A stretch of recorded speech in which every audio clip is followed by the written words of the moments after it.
کیک مخملی یا رد ولوت. برای تهیه باتر میلک یه لیوان شیر رو به دمای محیط برسونید، یه قاشق سرکه بهش اضافه کنید، مخلوط کنید. بعد از 5 تا 10 دقیقه روی شیر غلیظ میشه و باتر میلک آماده است.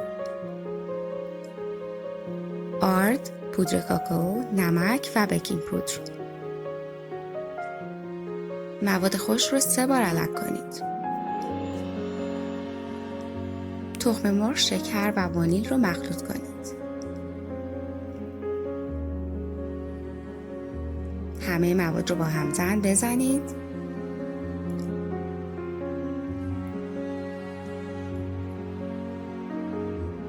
روغن و باتر میلک رو اضافه کنید. رنگ خوراکی رو با مقدار کمی از مواد مخلوط کنید و بعد به کل مواد کیک اضافه کنید. سرکه سفید، مواد خشک رو به آرومی مخلوط کنید.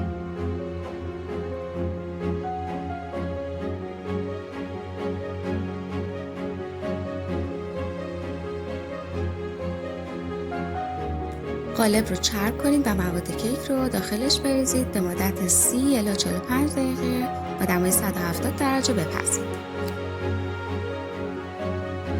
پنیر خامه‌ای رو بزنید. پودر قند اضافه کنید. با همزن بزنید و بعد خامه رو اضافه کنید و بزنید. کیک رو نصف کنید. قسمت‌های اضافه رو برای تزیین نگه دارید. کرم پنیری، لایه بعدی کیک، کرم پنیری و تزیین. کیک ما آماده است.